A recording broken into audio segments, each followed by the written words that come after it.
Welcome to our latest video on AcidBase Equilibria. This video is suitable for A-level students. By the end of this video lesson, you should be able to describe the differences between strong and weak acids in terms of their degree of dissociation, making reference to the acid dissociation constant Ka. You should also be able to explain the Bronsted-Lowry theory of acids and bases and the terms conjugate acid and conjugate base. So let's start by defining the term acid. Well, at GCSE and AS level, you learnt that acids are substances that split up into H+ ions when placed in water. Now, a H+ ion is called a proton, and this is because hydrogen is the only element in the periodic table that does not contain any neutrons. Each hydrogen atom contains one proton and one electron.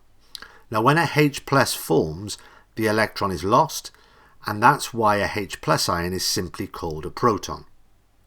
Now at GCSE and AS level, you've come across acids such as hydrochloric acid, sulfuric acid, nitric acid, and ethanoic acid. Now at GCSE and AS level, we learnt that strong acids such as hydrochloric acid, sulfuric acid, and nitric acid totally dissociate into H+ ions when you put them in water. We also learnt that the more H+ ions in solution, the more acidic a substance is, because pH is equal to minus log of the H+ concentration. The more H+ you have, the lower the pH and the more acidic. So here we have hydrochloric acid splitting up into H+ ions and Cl- ions when you put it in water. Now at GCSE and AS level, we've defined weak acids as substances that only partially split up into H+ ions when you put them in water. So here we have ethanoic acid splitting up into H+ ions and ethanoate ions, CH3COO- ions. And the process is reversible because when ethanoic acid dissociates into H+ ions and ethanoate ions, the ethanoate ions can rejoin with the H+ ions to reform ethanoic acid. So the reaction goes forwards and backwards. Now the backward reaction here occurs much more readily, and we say that the equilibrium lies to the left-hand side. Now to illustrate this, if we had 1,000 molecules of ethanoic acid, at any one time around 4 would be split up into H+ ions. And this is because H+ ions and ethanoate ions would react and form ethanoic acid. And the equilibrium is lying to the left-hand side, so the backward reaction is dominating here. And that's why only a small amount of H+ would be in solution, because most H+ ions would have reacted with ethanoate ions and reformed ethanoic acid. Now a weak acid only partially dissociates into H+ ions when in water. And there's great variation that can exist in terms of the degree of dissociation of an acid into H+ ions. And we can measure this degree of dissociation, which is determining the strength of an acid, by something called the acid dissociation constant, Ka. So if we take an acid represented by HA here, and you'll notice that we put HA and we put in brackets AQ because that represents that HA, the acid, is in water, in solution. And remember, acids need water to show their properties. It will split up into H+ ions and A- ions. And as this is an equilibrium process, we can write an expression for an equilibrium constant, Kc, which would be equal to the concentration of H+ ions times the concentration of A- ions divided by the concentration of HA, the acid. And you notice when I've written the expression for Kc here, I've put AQ because those terms are in water. Now, the acid dissociation constant, Ka, is almost identical to the Kc, except we don't need to include the water. So Ka would be equal to the concentration of H+ ions times the concentration of A- ions divided by the concentration of the acid HA. Now the value of Ka shows you the amount or degree of dissociation that's taken place. So the bigger the Ka value, the more dissociation that's taken place, the more H+ ions and A- ions there are in solution, and the more the equilibrium lies to the right-hand side. Now the following table shows some common acids and their Ka values. Now you'll notice that nitric acid is a strong acid, so it has a very high value for Ka, 24. However, methanoic acid, ethanoic acid, carbonic acid and phenol are much weaker acids, and therefore they have Ka values less than 1. Now, the greater the Ka value, the more dissociation that's taken place, and the more the equilibrium is lying to the right-hand side. So methanoic acid here, although it's a weak acid, is a stronger acid than ethanoic acid because it has a higher value for Ka. So the equilibrium is lying more to the right-hand side for methanoic acid than ethanoic acid. Phenol here is the weakest of the acids listed in the table because it has the lowest value of Ka. So therefore, the equilibrium is lying more to the left-hand side. Like any equilibrium constant, Ka changes with changes in temperature. So when quoting Ka values, you really need to quote the temperature. So this table is Ka values of various acids at 25 degrees C. Now you'll notice from the table that there's a great variation in the value of Ka.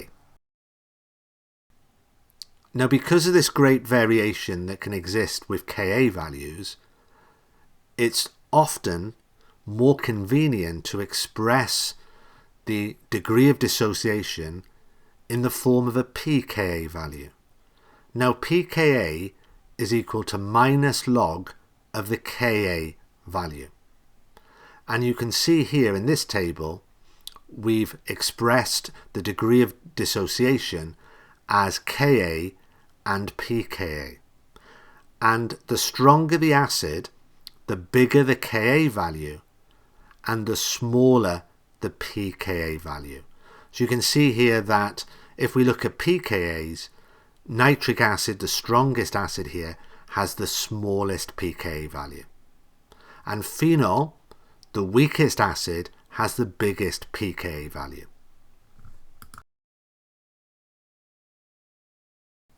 So now let's test your understanding of Ka values with some practice questions. So here's the first practice question. Read through the question, pause the video, have a go at it, and then we'll go for the answers.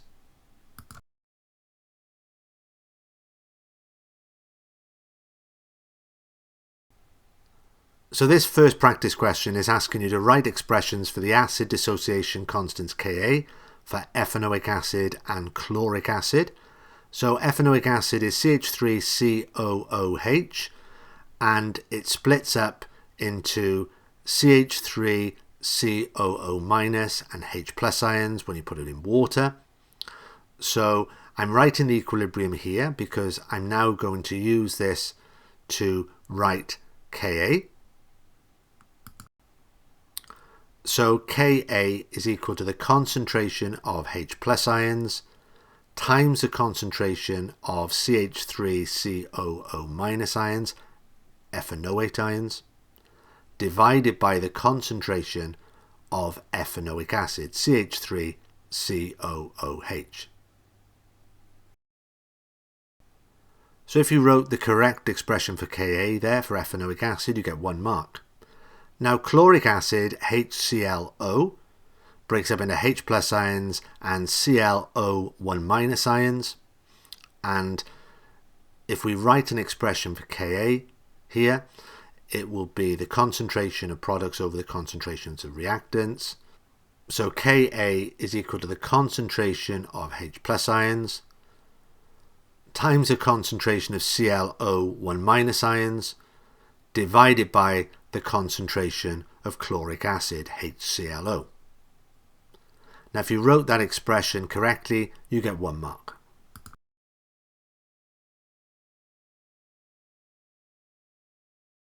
So here's our second practice question. Read through the question, pause the video, have a go at it, and then we'll go for the answers.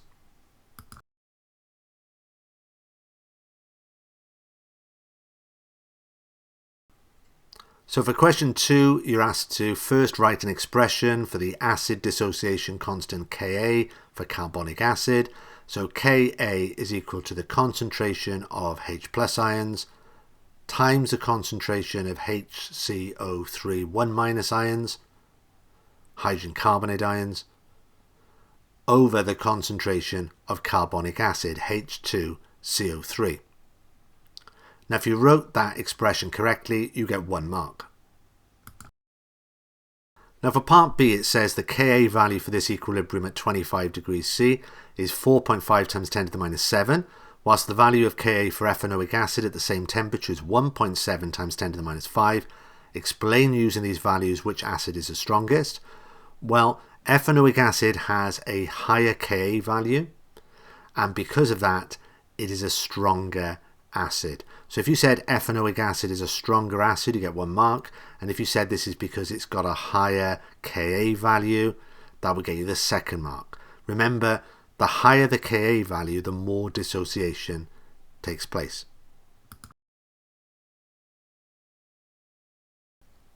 So we're now going to turn our attention to the Bronsted-Lowry theory of acids and bases.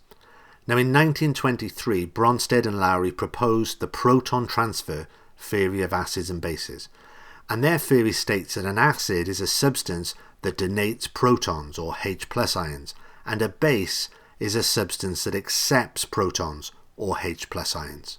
So for example, if we take the reaction of the alkali sodium hydroxide with hydrochloric acid, this neutralization reaction can be thought of as simply protons, H plus ions, from the acid being donated to OH minus ions from the alkali.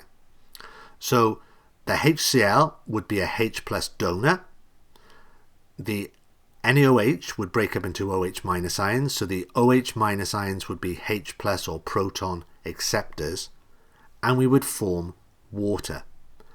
And the following ionic equation represents a neutralization reaction. So H plus reacts with OH minus ions to form H2O, and that is the equation for a neutralization reaction.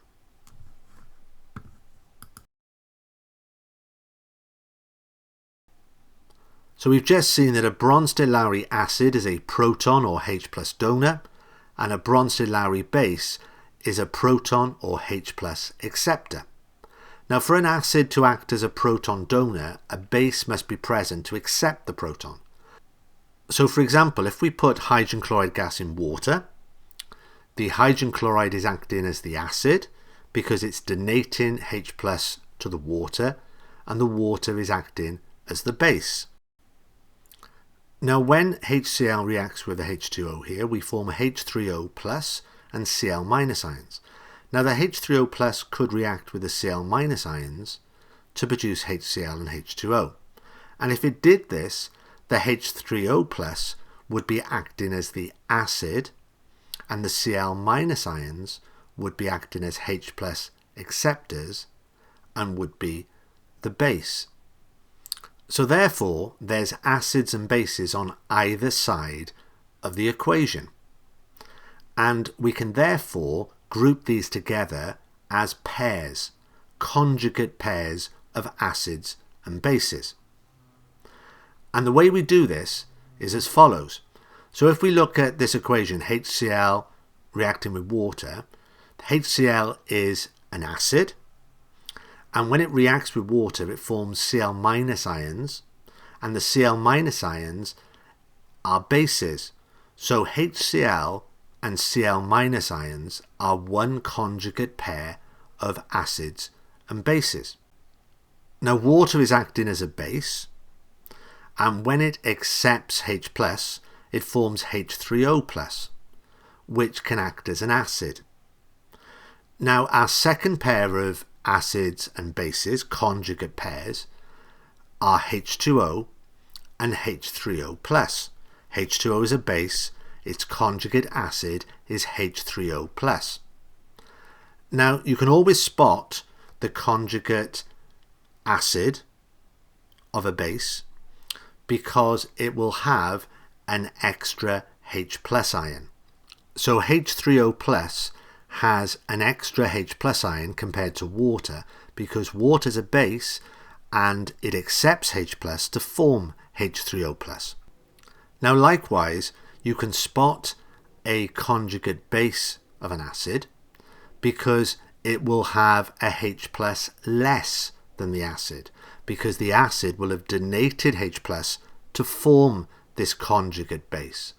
So Cl- is the conjugate base of the acid HCl. It has H+ less than HCl because the HCl has donated H+ to water. Now it's also worth remembering that if you have a strong acid such as HCl, its conjugate base will be weak. So HCl is a strong acid here, its conjugate base will be weak. So HCl is good at donating H+ ions. The Cl- ion that forms is not that good at accepting H+ ions. So now let's test your understanding of this with some more practice questions. So here's the first 2 practice questions. Read through the questions, pause the video, have a go at them, and then we'll go for the answers.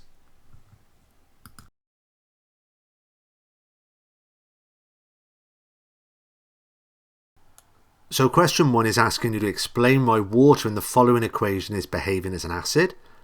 Now, it's behaving as an acid according to the Bronsted-Lowry definition because it's a H+ or proton donor. Water is donating H+ to ammonia. Now question 2 is asking you to explain why ammonia acts as a base in the following equation.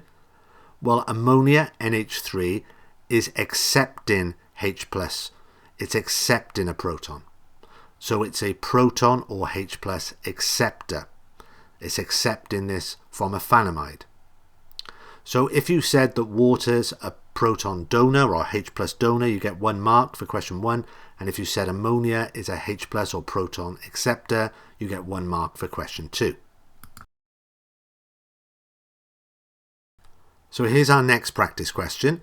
Read through the question, pause the video, have a go at it, and then we'll go for the answers.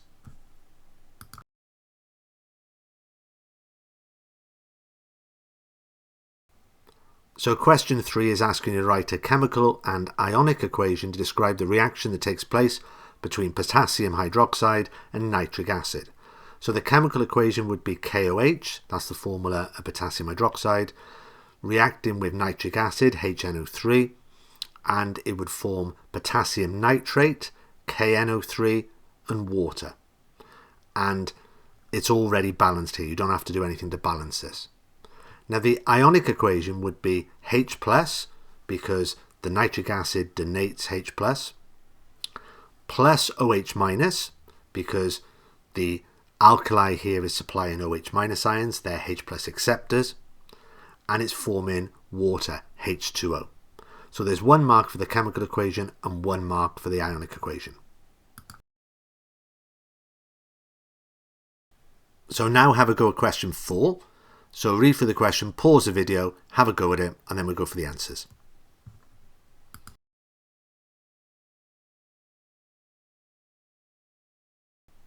So in question 4, you have to look at the acid-base equilibria and identify the acid-base conjugate pairs.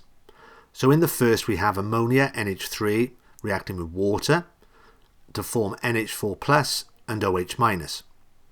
Now ammonia acts as a base here, and the water is acting as an acid because the water is donating H+. So we'll label ammonia as base 1, and its conjugate acid would be NH4+. Now if water is an acid, its conjugate base would be OH- ions. So I'm now going to write down the conjugate pairs. So the first conjugate pair of acids and bases is ammonia is the base and its conjugate acid is NH4+. Now, water would be an acid and its conjugate base would be OH minus ions. So those are the conjugate pairs of acids and bases. There's 1 mark for each correct pair. So now let's look at question B, where we have hydrogen cyanide reacting with water. So hydrogen cyanide is acting as an acid here because it's donating H plus to water. So I'm just going to write down that hydrogen cyanide is an acid. Now water is obviously acting as a base here because it's accepting H plus. Now if I look at hydrogen cyanide, it's an acid. It has a conjugate base which differs from it by a H plus ion, and that would be a Cn minus ion. That would be hydrogen cyanide's conjugate base. And if we look at water, that was acting as a base, so its conjugate acid is H3O plus. Remember, they differ from each other by a H plus ion. So I'm going to write down these pairs. HCN and Cn minus is one pair because that's an acid and its conjugate base. And water and H3O plus would be the other pair because water's acting as a base here and its conjugate acid is H3O 1 plus. Once again, there's 1 mark for each correct pair. So let's look at the last one. So we have water acting as an acid here. It's a H plus donor. So the carbonate ion is acting as a base. So I'm going to label this as the carbonate ion acting as a base and the water acting as an acid. So the conjugate acid of CO3 2 minus will be HCO3 1 minus. And the conjugate base for water will be OH minus.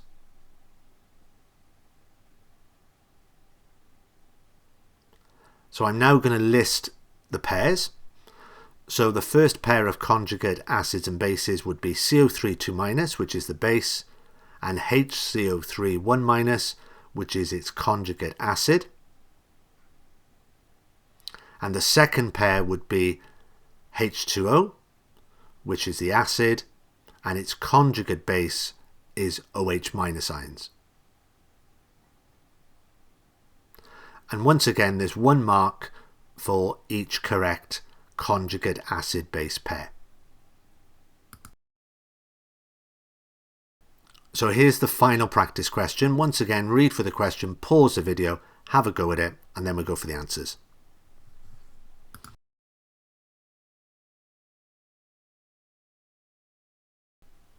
So question 5 says, for each of the following, give the formula of its conjugate base. Now remember, the conjugate base differs from the acid by having a H plus less because the acid would have donated its H plus. So hydrochloric acid has a conjugate base Cl minus, H3O plus has a conjugate base H2O, and water has a conjugate base OH minus. So there's 1 mark for each correct conjugate base. So that concludes this video lesson. So after watching this video, you should now be able to describe the differences between strong and weak acids in terms of their degree of dissociation, making reference to the acid dissociation constant Ka. You should also be able to explain the Bronsted-Lowry theory of acids and bases and the terms conjugate acid and conjugate base. So that concludes this video lesson.